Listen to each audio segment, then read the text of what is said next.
Good evening, everyone, and welcome to the Brian Crombie Radio Hour on Saga 960. My guest tonight is Ron Butler. He's a renowned mortgage broker in the Mississauga area, and we're going to talk a little bit what's going on with the market right now because Ron, posted quite a bit negative sentiments about the market right now. Tell me what you think's going on.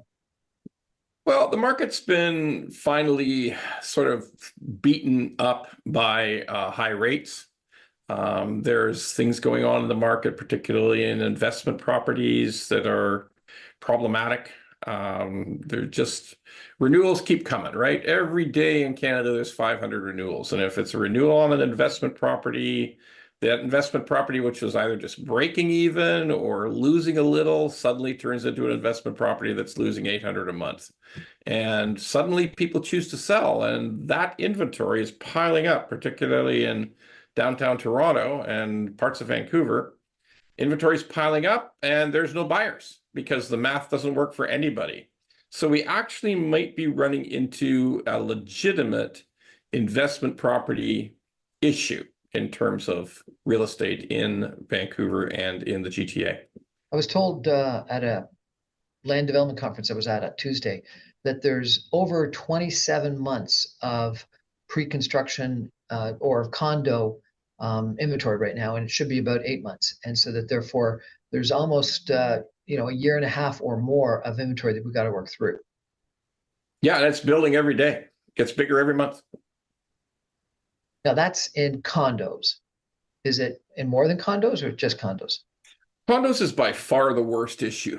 We really stopped building in the GTA. We stopped building new single-family low-rise homes. I mean, sure, you see some projects that are getting finished, but there hasn't been a new home basement started to be dug for almost 10 months now, maybe 11. So yeah, it's you just can't sell them. The pre-sales office is open, and they just don't get enough action at the prices they have to offer at, and they just shut down. But there has been very little low-rise built comparatively in the GTA for the last God knows how many years, maybe 5 or 6 years, very little. So it's all the new builds. When you see housing start numbers in the GTA, 80% of them are high-rise. They're not low-rise. So all the building for the last 5 years has been high-rise. Low-rise has become pretty scarce, and therefore anything that's scarce has a tendency to maintain its price. So you think that single family homes are still going to be okay? It's just going to be an issue in regards to condos? Absolutely. But we're even starting to see some cracks in the new construction homes that were bought at the very peak in 2021 and 22, starting to see some cracks there because sometimes those people imagined they could resell or they could refinance, or they were really depending on some growth in prices, a few of them, not all of them. And now that it's clear that those properties are probably worth less than they were in 2021, and maybe in some cases 20 or 25% less than they were, those people are starting to have some concerns and butterflies and wondering whether they should just walk away. So tell me, we hear all this talk about a housing crisis, that we're not building enough homes. And yet at the same time, the word that I heard on Tuesday at this conference was that pre-construction condos are 30% higher than resale condo prices. And so therefore, why would someone want to build a pre-construction condo when they can buy something 30% cheaper on the resale market? And so that, people aren't buying the pre-construction condos, so they're not going to get their construction financing, so they're not going to get built, and we're not going to have, therefore, that increase in supply. So where is this discontinuity between this housing crisis and at the same time, nothing's going to get built? Is it just going to get even worse? Yeah, of course. I mean, I've been talking about this for years. The all levels of government, it doesn't matter who it is, whether it be municipal, they have less ability to encourage building, but certainly on the provincial and federal level, feds at least are in charge of mortgage rules, and the Bank of Canada is in charge of interest. But all the stories of building more and more homes we've been hearing from the feds and even the province, they're just stories. We will have fewer housing starts in 2024 than we had in 2023, and that's fewer than 2022. No matter what you are hearing, no matter what story is out there about building all these houses, there's less houses being built of all kinds. To your point, Pre-construction of condos is just dead in the GTA. There is no pre-construction of condos going on in the GTA. The sales offices open and they shut. They can't get anywhere near the numbers they need, and it's just going to exacerbate. Like this, the possibility is that 2 or 3 years from now, we're all going to be looking at each other saying, "My God, it's not just they didn't build the 1.5 million extra homes; they built far less homes. They quit building all homes." That's what we're going to hear eventually. So what's the cause? I've heard of late some mayoralty candidates in the city of Mississauga, as an example, say that what we got to do is we've got to have building permits expire if they're pulled and they're not actually, there's not a shovel within the ground in a year. Is that going to help? No, that's not going to help at all. Look, why don't some of those candidates, and I know you are one, so best of luck, but and I'm serious, good luck. I mean, I don't really feel that the people who are on council right now are going to represent the interests of younger people in Mississauga. But here's the deal. Like, so you pull the permit. Well, who's going to build it? If the math doesn't math, nobody's going to build that home. If there's no pre-construction buyer, doesn't matter that you've got a permit out there. If there's nobody to buy the home because the math doesn't work, because the development costs are too high, the taxes are too high, the interest rate's too high, and the base cost of the land was too high, and now construction materials and labor are too high. If the math doesn't work, who's going to build? Doesn't matter. There's going to be nobody take up that permit. So let's talk about the taxes, development fees, red tape, etc. CMHC and StatsCan did a study that said that Toronto, Mississauga, Vancouver, Victoria were the worst cities in Canada for red tape, and that red tape and the time that it took to actually get approvals was an extra cost, both in time and in money and in interest, etc., that the developers had to take into account, and it discouraged housing. And one of the mayoralty candidates said that was bunk, that red tape had no impact on developers' desire to and ability to build. What do you think? Well, whoever said that, don't vote for them. They're full of shit. Okay, that's ridiculous. It's just not even true. I mean, there is so much red tape. Let me give you a simple example, Brian. If you go back to the boom times in Mississauga, when they were building it all through Peel, when they were building houses like crazy in the late 1970s and 1980s, you needed about 2 reports. You needed 2 reports, simple reports, things like water tables, stuff that was simple to do and made sense. You needed 2 reports for a developer to get going and apply for a permit. Today, you need 22 reports before you can apply for the permit to develop a subdivision. 22 reports. So you've got to sink money into 22 reports. Some of them are just bizarre. They're like height of building reports for helicopter routes. They're literally nuts. And you have to go through all that just to get to the point of applying for the permit. My God, if that isn't red tape, I don't know what it is. Is there a way to reduce it? Some people think, throw up their hands and say, there's nothing we can do. This is something that's provincially mandated. We can't improve upon the system. Well, then the province has got to change too. Like, look, if people believe this is an unsolvable problem, it will stay unsolved. But look, it wasn't a problem. Like all those houses that were built, even those apartment buildings that were built in the late 70s and 80s, none of them have fallen down. People are still living in them, happily, in fact, happily living in them. Okay. So we've got to think, what did we do? Why do we really need all of this red tape, both provincial, municipal, you name it? Why did the federal government, through the court system, through an appeal system, block the very start of Highway 413? Like, why did that happen? Like, why was growth choked off at the very most basic level? Sure, I mean, people can say, well, due process, we got to have it. Okay, but you can't have both. You can't say that you're going to build houses and say that you're going to create so much complexity that just getting to the point of starting will take years. By the way, that report about Toronto, Mississauga, Victoria, Vancouver, it's dead right. That's an absolutely accurate truth of all those cities. The red tape, the time to finally get to the point of getting a permit, it's all true. It's not false. So, Ron, I'm told that there are some cities that actually cut the red tape and Sure. and go through their regulations and take a look at zoning and often zoning that is overlapping, and get rid of it. And they do that because number one, they want to be competitive and attract developers and business and people. And number two, they think it's the right thing to do. Why have all this old red tape? And I'll give you one example that, some places are actually looking at apartment buildings that are mandated to have two fire escapes, and that you don't need necessarily two fire escapes anymore, that you can get the same fire rating with one fire escape, and you dramatically increase the efficiency of the apartment building, then thereby you can decrease the cost.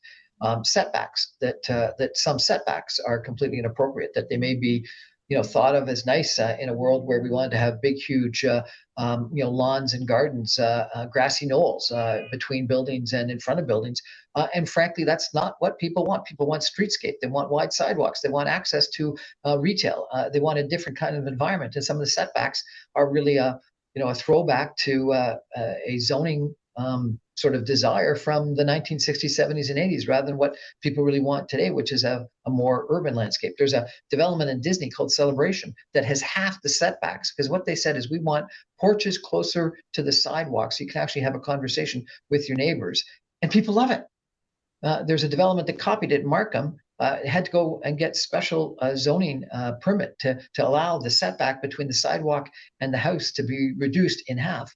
And it sold out. People actually liked it because they could talk to their neighbors more, and it's actually cheaper housing. What do you think? Can you actually do something? Can municipal councilors, can city councils, can mayors actually do something to reduce red tape, or do you just give up?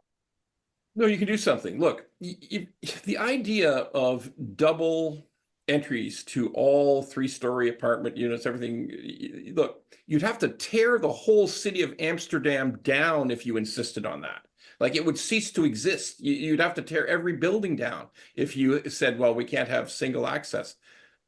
You'd have to tear a city down. So it exists, it works, people are safe, they're not dying.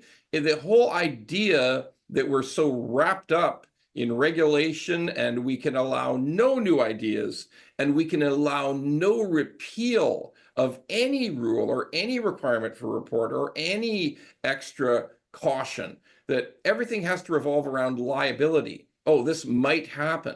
Well, how often has it happened? Well, it hasn't happened yet, but we've got to be cautious. Like, if we don't get rid of that mindset, we're never going to move forward, but you can. I mean, you go to cities like Calgary and the houses go up like mushrooms, mainly because they have low development fees and easy access to permitting. So yes, it can be done. Absolutely. Let's talk about development fees. Let's take a break for some messages and come back in just 2 minutes with Ron Butler of Butler Mortgages in Mississauga, a mortgage broker that knows his stuff. And we're going to talk a little bit about development fees and the impact that they have on development. Stay with us, everyone.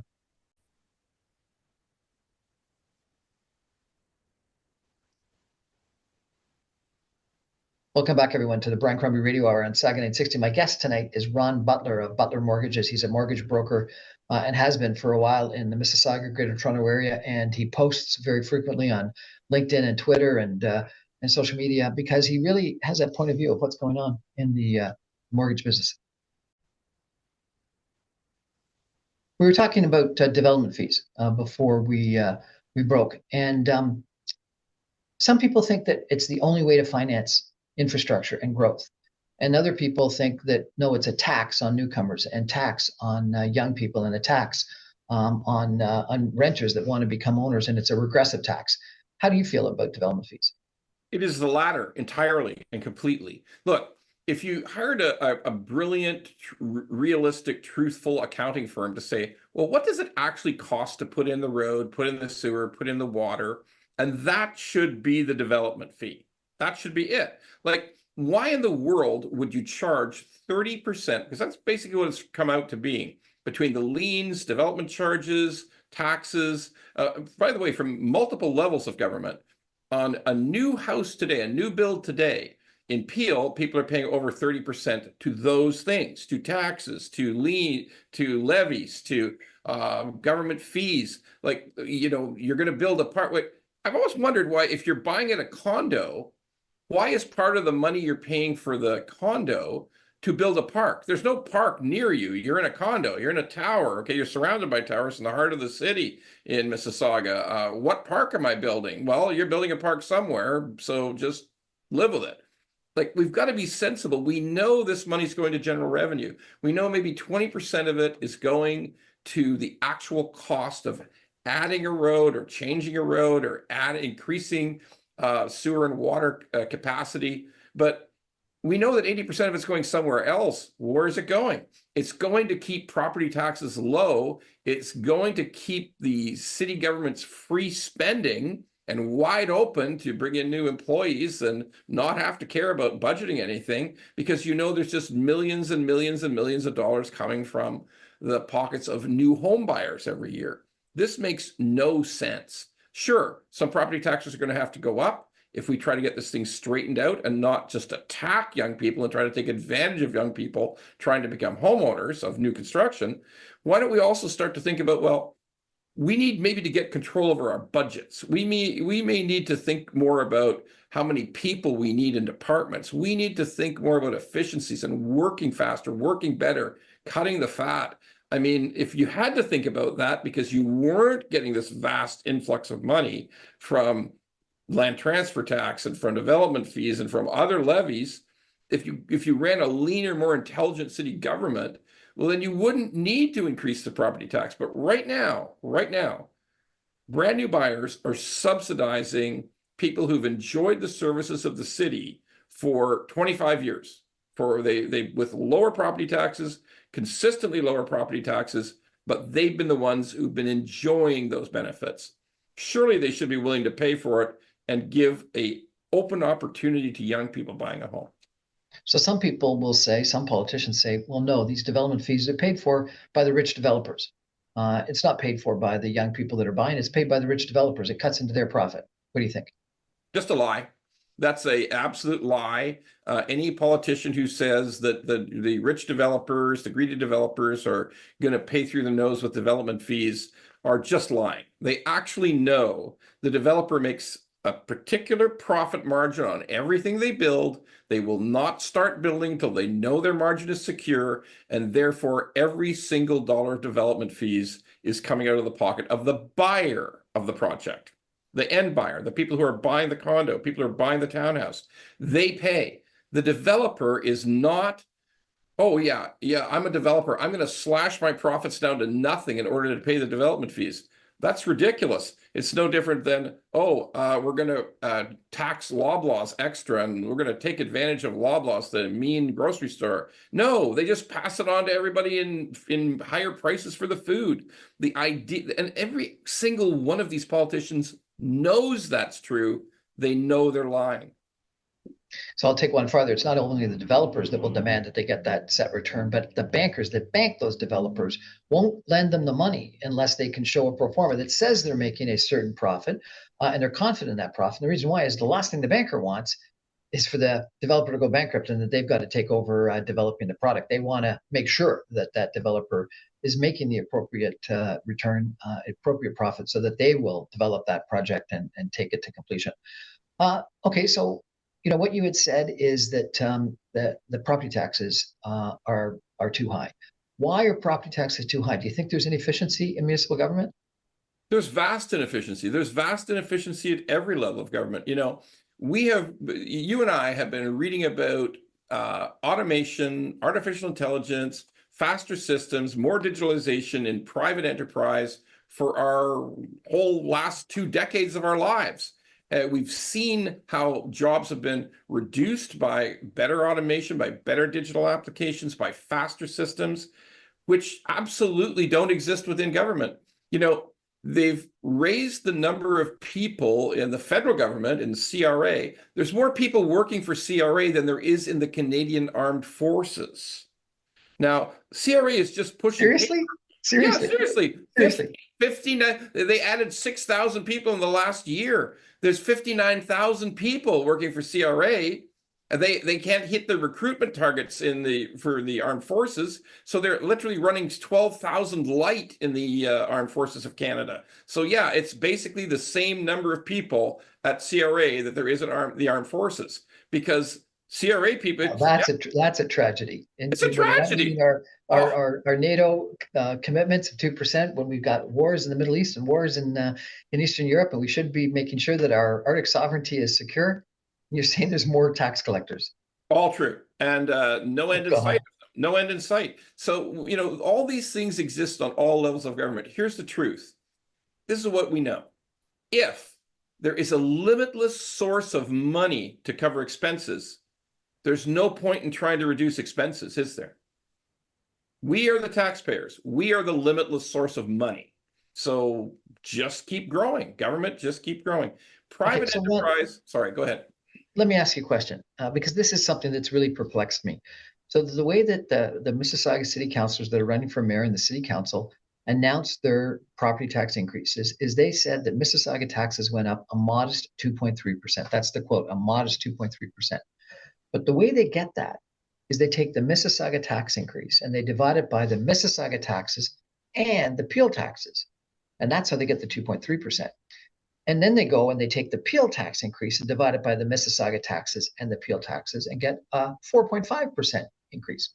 But if you actually took Mississauga taxes by Mississauga tax increase by Mississauga taxes, you'd get 6.3%. And if you took Peel taxes by Peel tax increase by Peel taxes, you'd get 8.4%. And together, all the taxes went up by 7.3%. So I don't know anyone in the world that would actually take one tax increase and divide it by two different tax areas. I think that's misleading. And I worry that not only are they misleading the public, they're fooling themselves. And when you don't understand a problem, you don't understand how big a problem is, how the heck can you possibly solve it? What do you think? Am I explaining things right, or am I the one that's confused? No, you're not confused at all. There is so many shenanigans done about covering up tax increases at the municipal level and covering up the increase in bodies in the workforce at the municipal level. It's unbelievable. Like, seriously, like there has been, can you think of a single improvement, a digital improvement, a faster way to manage anything? Like you still don't have a functional interface to pay your property taxes. Like it works, you can set it up. But if you want to inquire, let me see, did I miss the last payment? Did I make the last payment? You have no ability to do that. Your bank's been doing that for the last, I don't know, 15 years online. I mean, seriously. I mean, there is no attempt to increase the satisfaction of the taxpayer in working with City Hall. There's been no attempt to speed it up. There's been no attempt to digitalize it. I don't see any of those things happening, but they happen in private business all the time. The problem is an endless supply of money. You don't have to care about expenses. So we've got tax increases at 2 to 3 times inflation, 2.5 times inflation in Mississauga and 3 times inflation in Peel. We've got housing inaffordability. We've got red tape. We got regulations such that we have some of the slowest approvals in Canada. And Canada has got some of the slowest approvals in the Western world. We've got a real problem with crime in Mississauga. We've got infrastructure issues. Are you happy with the way things are going? Well, I mean, I actually looked at a few of the councillors who are running for mayor, and I looked at some of their key parts of their proposals, and some of them were literally nuts, like looking into reduced muffler noise or supporting seniors to stay in their homes more intensely. Like this, we have people who our food banks are empty. Okay, people are going hungry, and we've got councillors running for mayor who are talking about muffler noise. I mean, there's something that's got turned on its head in politics in the last 5 years in Canada. There's serious problems that we need to address. I mean, if you're going to keep pretending that there's no red tape at City Hall and that permits are easy, if you're going to make that lie, then we need to find a different politician, because none of it's easy. There's actually nobody who ever just wanted to build a deck with a permit in Mississauga thinks it's easy. Not one single person thinks it's easy. So one of the candidates for mayor, the leading candidate, said the solution to the housing crisis was to have a meeting once a month where qualified developers would come and pitch her, the mayor, and that she would get involved and try to solve things. I think that actually is a terrible solution, because what that says is the system doesn't work, and far better to improve the system so they never have to call the mayor. And when the mayor has to get them involved, you worry that there's political favoritism, that there's social favoritism, that there's kickbacks, that there's money, that there's something that motivates that change. And so when politics gets involved, I think that's definition of a broken system rather than a good system. What do you think to that, sir? Well, I think that it should be patently obvious to anybody that the person who's the leading candidate to be mayor in Mississauga doesn't actually know which end of the nail gun goes against the wall. So why is that person studying plans for developments? It doesn't make any sense. I mean, that's the other key failing that has happened in all levels of government, municipal, provincial, federal. We no longer have anybody who actually did the work in charge of any of these development departments. We have people who have degrees in urban planning who never actually worked on a job site in their lives. We have people who've never been involved ever in the budgeting of actually building something. Why would a mayor decide whether the budget made sense or the design made sense? Can they read blueprints? This is all crazy talk. It doesn't even make sense. It's literally nonsensical.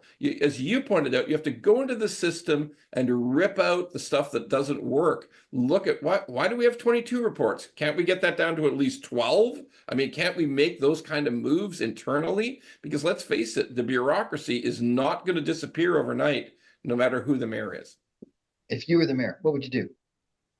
I would say to everybody, we've got to go down to 6 or 8 or 3 reports instead of 22. We've got to make that happen. We've got to appeal to the province. We've got to make a big noise that has to stop.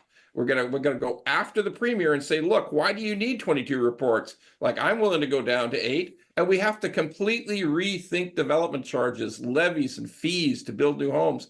We have to just openly admit that this is crazy. It only really takes 20% of all these fees that we're charging to put in the water, to put in the sewer, and put in the roads. That's reality. Ron Butler, really appreciate your time, sir. Thank you very much. Pleasure to be here, Brian. We're going to take a break for some messages and come back in just 2 minutes. Stay with us, everybody.